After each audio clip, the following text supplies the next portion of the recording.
আসসালামু আলাইকুম, শুভ সকাল। আজকে সোমবারের শিরোনাম হচ্ছে অনেকগুলো নিউজের মধ্যে যে রাসেল গ্রুপ ইউনিভার্সিটি, এবং রাসেল গ্রুপটা হচ্ছে ব্রিটেনের নামকরা 24টা ইউনিভার্সিটির সংগঠন। তারা ঋষি সুনাককে বলেছে যে স্টুডেন্ট বিষয়ে কড়াকড়ি আরোপের কারণে বছরে $500 বিলিয়ন ইনকাম থেকে বঞ্চিত হবে ইউনিভার্সিটিগুলো। অলরেডি এই রেস্ট্রিকশনের কারণে তারা ডিপেন্ডেন্ট আসতে পারবে না।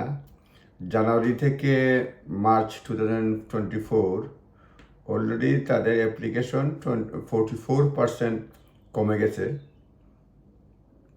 এবং এটা মানে খুবই ক্ষতিকর।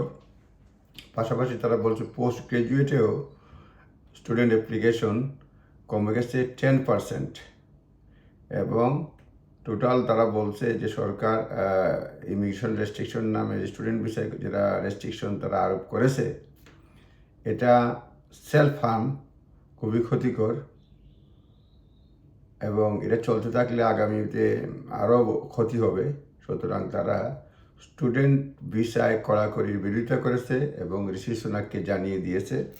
এবং হেডলাইনটা হচ্ছে cutting graduate visa is self harm. মোট কথা তারা বলছে যে student visa, post graduate visa এসবের রেস্ট্রিকশন টানা মানেই এদেশের জন্য ক্ষতিকর।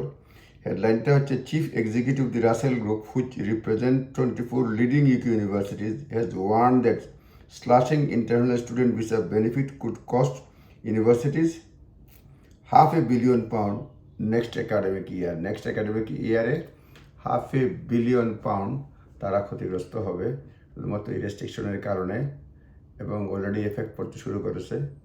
দেখা যাক কী হয়। আসসালামু আলাইকুম ওয়া রাহমাতুল্লাহি ওয়া বারাকাতুহু।